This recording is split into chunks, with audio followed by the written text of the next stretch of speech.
পৃথিবীর সকলের উপর শান্তি বর্ষিত হোক। আমি এখন কথা বলবো ঠাকুরগাঁও বড় মসজিদের পেশ ইমাম জনাব মোহাম্মদ খলিলুর রহমান সাহেবের সাথে। আসসালামু আলাইকুম। ওয়ালাইকুম সালাম রহমতুল্লাহ। আজকে কিসের উপর আলোচনা করলেন? আজকে আলোচনা হয়েছে সূরা রহমানের সূরার উপরে। আল্লাহ পাক যে আমাদেরকে তার অপার অনুগ্রহ দয়া দান করেছেন, এর শুকরিয়া আদায় করতে হবে, আমাদের ঈমান আনতে হবে, আল্লাহকে বিশ্বাস করতে হবে, 5 ওয়াক্ত নামাজ পড়তে হবে, আল্লাহ পাকের আনুগত্য করতে হবে, রসুলের আদর্শ মতো চলতে হবে। এটাই ছিল আজকের খুতবার মূল আলোচ্য বিষয়। আসসালামু আলাইকুম। ওয়ালাইকুম সালাম। আলহামদুলিল্লাহ হামদান কাসীরা والصلاة والسلام على من لا نبي بعده. قال الله تعالى في كلامه المجيد وفرقانه الحميد. أعوذ بالله من الشيطان الرجيم. بسم الله الرحمن الرحيم. والسماء رفعها ووضع الميزان ألا تطغوا في الميزان وأقيموا الوزن بالقسط ولا تخسروا الميزان والأرض وضعها للأنام. وقال الله تعالى في شأن حبيبه إن الله وملائكته يصلون على النبي يا أيها الذين آمنوا صلوا عليه وسلموا تسليما. اللهم صل على محمد وعلى آل محمد كما صليت على إبراهيم وعلى آل إبراهيم إنك حميد مجيد. اللهم بارك على محمد وعلى آل محمد كما باركت على إبراهيم وعلى آل إبراهيم إنك حميد مجيد. উপস্থিত সম্মানিত ইমানদার পরেশগার ভাইরা, আসসালামু আলাইকুম ওয়া রাহমাতুল্লাহ। সমস্ত প্রশংসা মহান আল্লাহ পাকের জন্য যে আল্লাহ তাআলা আমাদেরকে আজকে মুহররম মাসের দ্বিতীয় জুমার নামাজে আসার সুযোগ করে দিয়েছেন। আল্লাহ পাক আমাদেরকে কোরআন হাদিসের আলোচনা শোনার তৌফিক দান করেছেন, বলার তৌফিক দিয়েছেন, বলে আলহামদুলিল্লাহ। আমি আপনাদের সামনে কোরআন শরীফের সূরা রহমানের 7 থেকে 10 নম্বর আয়াত তেলাওয়াত করেছি। সূরা আর রহমান, এই সূরাটি কেউ বলছে মক্কায় নাযিল হয়েছে, কেউ বলছে মদিনায় নাযিল হয়েছে। এই জন্য দুটি মত রয়েছে। সকলের নিকটে এই সূরাটি মক্কি, এই জন্য যে আল্লাহ রাসূল যখন তায়েফের ময়দানে দাওয়াত দিতে গেলেন, তখন তায়েফবাসীরা রাসূলের দাওয়াত কবুল না করে রাসূলকে কষ্ট দিয়েছে। আসার পথে নবীজির কাছে একদল জিন সম্প্রদায়, এই জিনেরা নবীর কাছে এই সূরা রহমান তেলাওয়াত শুনে, নবীর কণ্ঠে তেলাওয়াত শুনে তারা মুসলমান হয়ে গেছে। সুবহানাল্লাহ। এইজন্য এই সূরাটিকে মক্কি সূরা বলা হয়, যেহেতু রাসূল মক্কি জীবনে এই সূরাটি নাযিল হয়েছিল। আল্লাহ রাসূল একদিন সাহাবীদের সামনে এই সূরা তেলাওয়াত করতেছিলেন, তো সাহাবীরা চুপ করে আছে। নবীজি বললেন, তোমরা চুপ করে আছো, আমি যেদিন জিনদের সামনে এই সূরা শোনাই, তখন তারা বলেছিল লা নুকাযযিবু বিশাইয়্যিন মিন নি'আমিকা ফালাকাল হামদ। জিনেরা বলছিল যে এই সূরার মধ্যে তো আল্লাহর নিয়ামতের কথা অনেক আছে। ফাবিআইয়্যি আলাই রাব্বিকুমা তুকাযযিবান, এই আয়াতটি আল্লাহ 31 বার নাযিল করেছেন এই সূরার মধ্যে। যতবার আমি তেলাওয়াত করেছি, জিন জাতিরা আমার এই ফাবিআইয়্যি আলাই রাব্বিকুমা তুকাযযিবানের জবাবে তারা আল্লাহর প্রশংসা করেছে। সুবহানাল্লাহ। এইজন্য এই সূরাটি অত্যন্ত গুরুত্বপূর্ণ। এই সূরাটিকে বলা হয় উরুসুল কোরআন, কোরআনের সৌন্দর্য, তাজুল কোরআন, কোরআনের মুকুট। এই সূরাটির মধ্যে আল্লাহ নিয়ামতের কথা বলেছেন। প্রথমে আল্লাহ বলছেন আর রহমান। নবীজি কাফেরদেরকে বলছিলেন তোমরা রহমানের উপর ঈমান আনো। তারা বলছিল রহমানকে। আল্লাহ তাআলা এই সূরা নাযিল করে পরিচয় করে দিলেন রহমানকে। আর রহমান আল্লামাল কোরআন। রহমান ওই ব্যক্তি যিনি মুহাম্মদ সাল্লাল্লাহু আলাইহি ওয়াসাল্লামকে কোরআন শিক্ষা দিয়েছেন। সুবহানাল্লাহ। নবীজি কোনো মাদ্রাসায় পড়ে নাই, নবীজি কোনো শিক্ষা প্রতিষ্ঠানে যান নাই, কোনো টিউটোরিয়াল গৃহশিক্ষকের কাছেও পড়েন নাই, কিন্তু নবীজি এত সুন্দর আরবি উচ্চারণ করেন যে কথাগুলো মুক্তার দানার মতো। মক্কার কাফেরেরা হতভম্ব হয়ে গিয়েছিল যে মুহাম্মদ শিক্ষা দীক্ষা নাই, তারপরে এত সুন্দর জবান থেকে বের হচ্ছে কথা। তখন আল্লাহ বললেন আল্লামাল কোরআন। আমি নবী মুহাম্মদ সাল্লাল্লাহু আলাইহি ওয়াসাল্লামকে আমি আল্লাহ তাকে কোরআন শিক্ষা দিয়েছি। খলাকাল ইনসান, রহমানের পরিচয় আরেকটি আল্লাহ বললেন আমি মানুষ সৃষ্টি করেছি। মানুষকে সৃষ্টি করা এটা কত বড় ক্ষমতার অধিকারী হলে মানুষ সৃষ্টি করতে পারে। সেই মহান আল্লাহ বলতেছেন আমার ক্ষমতা অসীম, আমি প্রজন্ম বাই প্রজন্ম কিয়ামত পর্যন্ত মানুষ আমি সৃষ্টি করব, তৈরি করব। সুবহানাল্লাহ। যাদের সন্তান নেই হাজার চেষ্টা করে সন্তান পাচ্ছে না, পারবে কেউ মানুষ তৈরি করতে? আল্লাহ বলছেন আমি আল্লাহ এমন ক্ষমতা, আমার উপর ঈমান আনা, আমার আনুগত্য করা, হুকুমের তামিল করা তোমাদের জন্য জরুরি, যেহেতু আমি আল্লাহ তোমাদের সৃষ্টি করেছি। এরপর আল্লাহ বললেন আল্লামাহুল বায়ান, তোমাদেরকে আমি ভাষা জ্ঞান দান করেছি, কথা বলার শক্তি দিয়েছি। পৃথিবীতে যত প্রাণী আছে মানুষের সাথে মানুষের বৈশিষ্ট্য ভিন্ন। দেখেন মানুষ বড় হাতিকে অনুগত করতেছে, গরু ছাগল হাঁস মুরগি শক্তিশালী জন্তু প্রাণীকে তার শিকারে নিয়ে আসতেছে। কেন? এই বুদ্ধিমত্তা, এই বাক স্বাধীনতা, এই বাক শক্তি, এই কথা বলা, তার বুদ্ধি জ্ঞান অন্য কোনো প্রাণীকে আল্লাহ দেন নাই, শুধুমাত্র মানুষকে দিয়েছে। এই জন্য আল্লাহ বলছেন আল্লামাহুল বায়ান, আমি তোমাকে কথা বলার শক্তি দিয়েছি, ভাষা জ্ঞান দিয়েছি। এরপর আল্লাহ কি বলছেন আশ-শামসু ওয়াল কামারু বিহুসবান। রহমান ওই আল্লাহ যিনি চন্দ্র এবং সূর্যকে হিসাব মতো করে গমনাগমন করছে, বছর মাস মিনিট ঘন্টা সেকেন্ড সপ্তাহ তোমাদের জীবন পরিচালনার জন্য আল্লাহ তাআলা চন্দ্র সূর্যকে তোমাদের মাথার উপরে সৃষ্টি করেছে। সুবহানাল্লাহ। ওয়ান নাসবু ওয়াশ-শাজারু ইয়াসজুদান, তৃণলতা বৃক্ষরাজি আল্লাহ সৃষ্টি করেছেন। তারা সৃষ্টি শুধু করেন নাই, তারা আল্লাহকে সিজদা করতেছে। সুবহানাল্লাহ। এখানে সিজদার অর্থ লিখেছে মুফাসসিরিন کرام যে সিজদা বলতে এখানে তারা আল্লাহর হুকুম পালন করতেছে, তারা তাসবিহ করতেছে, তারা জিকির করতেছে। এজন্য নবীজি বলেছেন বিনা কারণে তোমরা গাছ কেটো না, বিনা কারণে গাছের পাতা ছেড়ো না, কেননা গাছের কাঁচা পাতা আল্লাহর জিকির করে। সুবহানাল্লাহ। রাসূল বলেছেন আল্লাহর জিকির করে। আমরা হয়তো বাহ্যিক চোখে দেখি না, কিন্তু আল্লাহ রাসূলের কথা তো সত্য, যে আল্লাহর কথা সত্য। গাছ আল্লাহর জিকির করে, তাসবিহ পড়ে, তারা আল্লাহকে সিজদা দেয়। এখানে সিজদা মানে আনুগত্য বোঝানো হয়েছে। ওয়াস-সামাআ রাফাআহা ওয়া ওয়াদাআল মিজান। এরপর আল্লাহ বলতেছেন আমি আসমানকে সমুন্নত করেছি, উঁচু করেছি। তারপরে আমি আল্লাহ মিজান রেখে দিয়েছি, মানদণ্ড ওজন করার বস্তু আমি সৃষ্টি করেছি। আল্লাহ তাতবাউল মিজান, ওজনের ব্যাপারে তোমরা সীমা লঙ্ঘন করো না।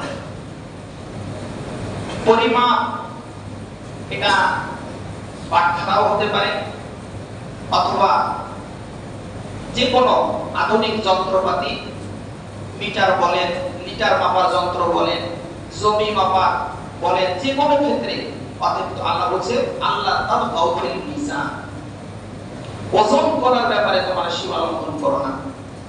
ওয়া আকিমুল ওয়াজনা বিল কিসত ওয়া লা তুকসিরুল মিজান, আবার আল্লাহ বলতেছে তোমরা সঠিকভাবে ওজন করো, তোমরা কাউকে কম দিও না।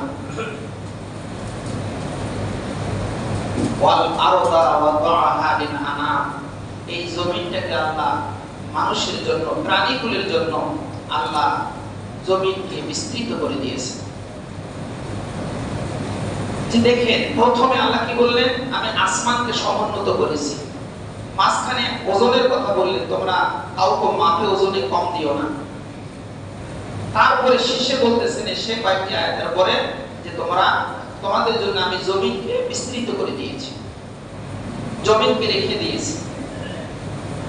আসমান এবং জমিন সৃষ্টির মাঝখানে ওজনের কথা আল্লাহ কেন বললেন? এই জন্য বললেন, হে দুনিয়ার মানুষ, আসমান এবং জমিন আমার সৃষ্টি করার উদ্দেশ্য হলো পৃথিবীতে তোমরা ইনসাফ কায়েম করবে।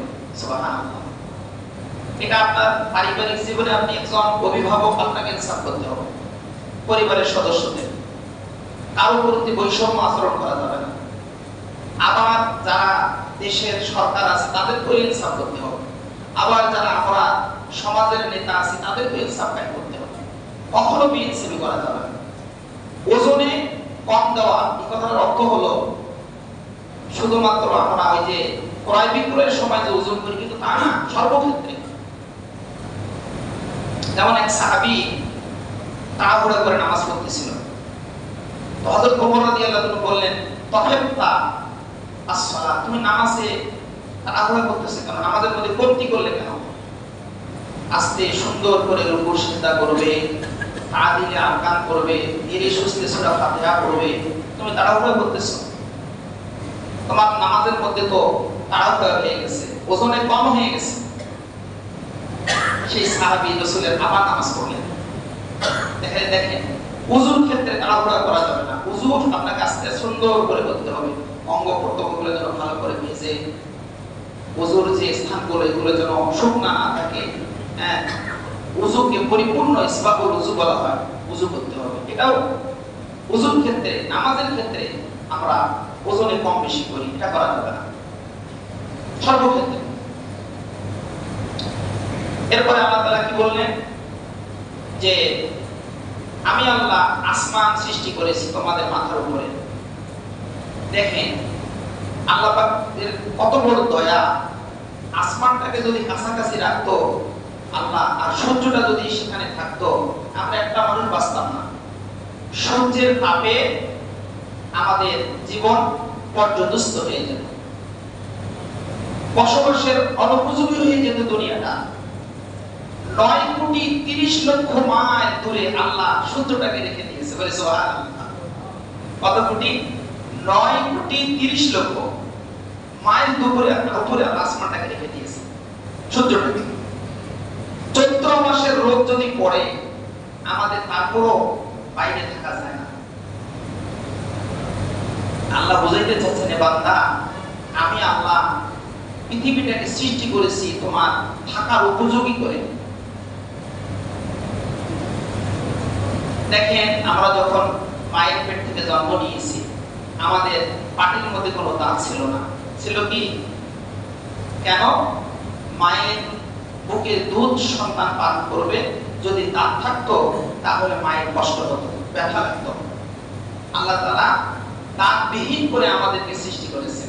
এটা আল্লাহ পাকের কুদরত, এটা আল্লাহ পাকের ব্যালেন্স, ভারসাম্য বজায় রেখেছেন আমাদের জন্য, বলে সুবহানাল্লাহ। কোন মানুষকে যেন, মানুষের জন্য কষ্ট না হয়। এরপর আসেন, দাঁত যখন গাছালো 5-6 মাস পর, 1 বছর পর, আস্তে আস্তে বড় হতে হতে আমরা স্বাভাবিক জিনিস খেতে পারি। বাচ্চারা যখন হাড্ডি চাবার মতো শক্তি দিল, তখন দুধের দাঁত পড়ে গিয়ে নতুন করে হাড় চাবানোর জন্য দাঁত আল্লাহ সৃষ্টি করলেন। দেখছেন, এটাকে বলা হয় আর রহমান। আমি আল্লাহ কত দয়াবান, কত দয়াশীল। ভারসাম্য করে ব্যালেন্স করে আমি আল্লাহ দুনিয়ায় পাঠিয়েছি। ইয়া আইয়ুহাল ইনসান মা গাররাকা বিরাব্বিকাল কারীম আল্লাযী খালাকাকা ফাসাওয়াকা। যে আল্লাহ তোমাকে সৃষ্টি করেছেন শুধু না, তোমাকে আবার সামঞ্জস্যপূর্ণ করে তোমার শরীরের অঙ্গগুলোকে সৃষ্টি করেছেন। দেখেন, আমরা যদি মানুষের এই লম্বা এই আকৃতি না হয়ে ক্ষুদ্র প্রাণী হতাম, আরো মশা মাছির মতো হতাম, আমরা কিন্তু দুনিয়ায় থাকার উপযোগী আমাদের হইতো না, আমরা থাকতে পারতাম না। আল্লাহ তাআলা মানুষকে এমন ভাবে আকৃতি দিয়ে লাকাদ খালাকনাল ইনসানা ফি আহসানি তাকওয়িম, আমাদের কাঠামো আল্লাহ এত সুন্দর করেছেন যে আমরা পৃথিবীতে এমন ভাবে অবস্থান করব মানুষ যেন কোনো প্রকারের তার শারীরিক মানসিক সে যেন কষ্ট না পায়। সুবহানাল্লাহ। এরপরে দেখেন, দাঁত যখন হাড্ডি খাওয়ার মতো আল্লাহ দিয়ে দিলে, দুধের দাঁত ফেলে দিয়ে এই দাঁতকে আল্লাহ লম্বা করতে করতে করতে করতে করতে হাতির মতো দাঁত আল্লাহ বানান নাই। একটা সীমাবদ্ধ একটা লিমিটেশন আল্লাহ করে দিয়েছে, এর উপরে দাঁত আর বাড়বে না। সুবহানাল্লাহ। দেখেন সবাই কত সুন্দর জবান, মুখ, আল্লাহ ঠোঁট দুইটা উপরে, ঠোঁট দুইটা দিয়ে মুখটাকে এমন ভাবে রেখে দিয়েছেন যাতে কোনো মানুষের দেখতে অসুন্দর না দেখা যায়। আল্লাহু আকবার, বলেন আল্লাহু আকবার। এটাই তো আল্লাহর মহান, আল্লাহ তো মহা কারিগর, নিপুণ কারিগর। কেন আপনি আল্লাহকে সিজদা দিবেন না? কেন নামাজ পড়বেন না? কেমন আল্লাহর প্রতি ঈমান আনবেন না? আল্লাহ দেখে আল্লাহ কত সুন্দর করে ভারসাম্য করে সৃষ্টি করেছে তোমাকে। তোমার গলার স্বর আমি দিয়েছি, তোমার স্ত্রী শুনলেই বুঝতে পারে আমার স্বামী দরজায় এসে ডাক দিচ্ছে, দরজা খুলে দিতে হবে। সন্তান যখন গলার আওয়াজ দেয় মা বুঝতে পারে আমার সন্তান আমাকে ডাকতেছে। মা যখন কথা বলে সন্তান বুঝতে পারে আমার মা আমাকে ডাকতেছে। গলার স্বরের মধ্যে আল্লাহ একটা ব্যালেন্স করে দিয়েছে, একটা ভারসাম্য করে দিয়েছে। নবীজি আজ থেকে 1400 বছর আগে বলেছেন যে কিয়ামত কালকে হবে, এটা যদি তোমরা জানো একটা গাছ রোপণ করো, একটা বৃক্ষ রোপণ করো। আজকে যারা পরিবেশবিদ বিশেষজ্ঞ তারা বলতেছে নবীজি কথা বললেন কেন, যে গাছ যখন থাকে দেশের মধ্যে তখন ওই দেশে আল্লাহ তাআলা রহমতের বৃষ্টি নাযিল হয়। সুবহানাল্লাহ। গাছ মানুষের পরিবেশকে সুন্দর করে, মানুষের অক্সিজেন গ্রহণ করা, কার্বন ডাই অক্সাইড ছেড়ে দেওয়া, এই সব কিছু গাছের মধ্যে শুধু পাওয়া যায় বেশি। এই জন্য আল্লাহ রাসূল বৃক্ষরোপণ করতে বলছেন আমাদের, বিনা কারণে গাছ কাটা নিষেধ করেছে। এবার আসেন আপনি, এই যে আমাদের পার্বত্য চট্টগ্রামে বড় বড় পাহাড় আছে, সৌদি আরবে বড় বড় পাহাড় আছে, হিমালয় পাহাড় আছে, এরকম পৃথিবীতে অনেক দেশে লক্ষ লক্ষ পাহাড় আছে। আচ্ছা বলেন তো এই পাহাড়গুলো আমার কি দরকার ছিল? আল্লাহ বুঝাইতে চাচ্ছেন যে এই পাহাড়গুলো আমি সৃষ্টি করে ওয়া আলকা ফিল আরদি রাওয়াসিয়া আন তামিদা বিকুম, এই পৃথিবীটা ভেসে আছে পানির উপর, 3 ভাগ জল 1 ভাগ স্থল, এটাকে আমি পানির উপরে ভেসে রাখছি। এই পাহাড়গুলোকে আমি পেরেক দিয়ে কিলক করে আমি রেখে দিয়েছি যাতে করে তোমরা যেন পানির মধ্যে ডুবে না যাও। এই পাহাড়গুলো তোমাদের আটকে রাখছে। সুবহানাল্লাহ। দেখেন মহান আল্লাহর কি ক্ষমতা। আজকে ভূতত্ত্ববিদ যারা তারা বলছে যে পাহাড় কাটা যাবে না, মানে কি পাহাড় কেটে বাড়ি করতেছে না, কিছুদিন পরে বৃষ্টি ঝড় হলে পাহাড় ধসে অনেক মানুষ জীবন বিপন্ন হয়ে যাচ্ছে, মানুষ মারা যাচ্ছে, পাহাড় ধসে মারা যায়। বাংলাদেশে মাঝে মাঝে পত্রিকা আপনারা দেখেন। কেন? এটা কিন্তু এটা আমাদের অনুচিত। পাহাড় কাটা যাবে না। পাহাড়টা আল্লাহ আমাদের জন্য ভারসাম্য করে রেখেছেন পৃথিবীকে টিকে রাখার জন্য। আজকে আমরা আমাদের ক্ষতি আমরা নিজেই ডেকে আনতেছি। আমরা আমাদের লেনদেনের ক্ষেত্রে দেখেন, আমরা যখন ওজনে কম বেশি করব, আল্লাহ রাসূল বলে গেছেন ওই সমাজে তখন দুর্ভিক্ষ দেখা দিবে। এই দুর্ভিক্ষ 2 প্রকার হতে পারে। একটা হলো জিনিস আছে কিন্তু আপনার ক্রয় ক্ষমতার বাইরে, আপনি কিনতে পারতেছেন না, এটা একটা দুর্ভিক্ষ। আমরা শুধু মনে করি যে না পাওয়াটাই দুর্ভিক্ষ না, বাজারে জিনিস আছে কিন্তু আপনি কিনতে পারতেছেন না টাকা বাগারে, এটা কিন্তু একটা দুর্ভিক্ষ। আল্লাহ রাসূল আজ থেকে 1400 বছর আমাদেরকে মেসেজ দিয়ে গেছেন, খবরদার ওজনে তোমরা কম বেশি করো না। আল্লাহ তাতকাউ ফিল মিজান, মিজানের মধ্যে কম বেশি করো না, সীমা লঙ্ঘন করো না। ওয়া আকিমুল ওয়াজনা বিল কিসতি ওয়া লা তুকসিরুল মিজান, তোমরা মাপে মানুষকে সঠিকভাবে দাও, কম বেশি করো না। হযরত শুআয়ব আলাইহিস সালামের কম ওজনে কম বেশি করত, নেওয়ার সময় বেশি দিত, দেওয়ার সময় কম দিত। আজকে আমাদের দেশে এই প্রবণতাটা আছে, অনেক ব্যবসায়ী ভাইরা নেওয়ার সময় বেশি নেয়, দেওয়ার সময় কম নেয়, অথবা পানি ছিটায়, কি আছে কিনা? বিভিন্ন প্রকারের কৌশল অবলম্বন করে বিক্রেতাকে ঠকায়। এগুলো তো আল্লাহ রাসূল আমাদেরকে কঠোরভাবে নিষেধ করে গেছেন। যদি তোমরা কোনো কমের লোক, সমাজের মানুষ এই প্রবণতা দেখা যায় কম বেশি করে ওজনে বেইনসাফি করে, আর এটা একটা জুলুমের পর্যায়ে পৌঁছে যায়। আর তখন আল্লাহ তাআলা এই দেশে দুর্ভিক্ষ দিয়ে দেবেন যে মানুষ তার ক্রয় ক্ষমতার বাইরে চলে যাবে, অথবা উৎপাদন ক্ষমতা থাকবে না। এরকম 5টা জিনিস যদি মানুষ করে, 5টা তার মহামারী দেখা দিবে। যেমন বেবিচার বেড়ে গেলে মহামারী আল্লাহ দিয়ে দিবেন, বড় বড় রোগ দিয়ে দিবেন, যে এই রোগের কোনো চিকিৎসা থাকবে না। মানুষ যদি যাকাত দেওয়া বন্ধ করে, আকাশের বৃষ্টি আল্লাহ বন্ধ করে দিবেন। এরকম 5টা হাদিসের 5টা বিষয়ের ব্যাপারে হাদিস আসছে। ওজনে কম বেশি করলে দুর্ভিক্ষ দেখা দেবে। হযরত শুআয়ব আলাইহিস সালাম তার কওমের লোকদেরকে নসিহত করেছিলেন, লা মিকিয়ালা ওয়ালা মিজানা ইন্নী আরাকুম বিখাইর, হে আমার কওমের লোকেরা, খবরদার তোমরা ওজনে কম বেশি করো না, আমি তোমাদেরকে কম বেশি না করার মধ্যেই তোমাদের কল্যাণ আমি দেখতেছি। আমরা আমাদের এই সূরা রহমানের মধ্যে যে আল্লাহ কথাগুলো বললেন যে আমি আল্লাহ আসমানকে সমুন্নত করেছি, জমিনকে তোমাদের জন্য বিস্তৃত করেছি। আবার সূরা মুলকের ভিতরে আল্লাহ বললেন ওয়ালাকাদ যায়্যানাস সামাআদ দুনিয়া বিমাসাবিহ, আকাশ সৃষ্টি করে রাতে তোমাদের চলাচলের জন্য আমি আল্লাহ তোমাদের লাইটিংয়ের ব্যবস্থা করেছি, তারকা দিয়েছি, চাঁদ দিয়েছি, মৃদু আলো দিয়েছি, ডিপ লাইটের ব্যবস্থা করেছি, যাতে করে তোমরা রাতের বেলা চলতে পারো। সুবহানাল্লাহ। সমুদ্রে যারা ডুবুরি, সমুদ্রে যারা জাহাজ চলাচল করে, শিপ চলে, তারা আকাশের তারকা দেখে, চাঁদ দেখে তারা দিক নির্ণয় করে, তাদের গন্তব্যস্থানে চলে যায়। দেখেন তাহলে আল্লাহ পাক যে আসমানের মধ্যে তারকা সৃষ্টি করলেন, চাঁদ সৃষ্টি করলেন আমাদের জীবন যাপনের জন্য, সুবিধার জন্য, ভারসাম্যকে ঠিক রাখার জন্য। এই জন্য আমরা প্রতিটি ক্ষেত্রে দেখবেন, আজকে আপনি একটা যান্ত্রিক জিনিস কেনেন, এটাকে বছরে বছরে সার্ভিসিং করতে হয়, কি করতে হয় কিনা?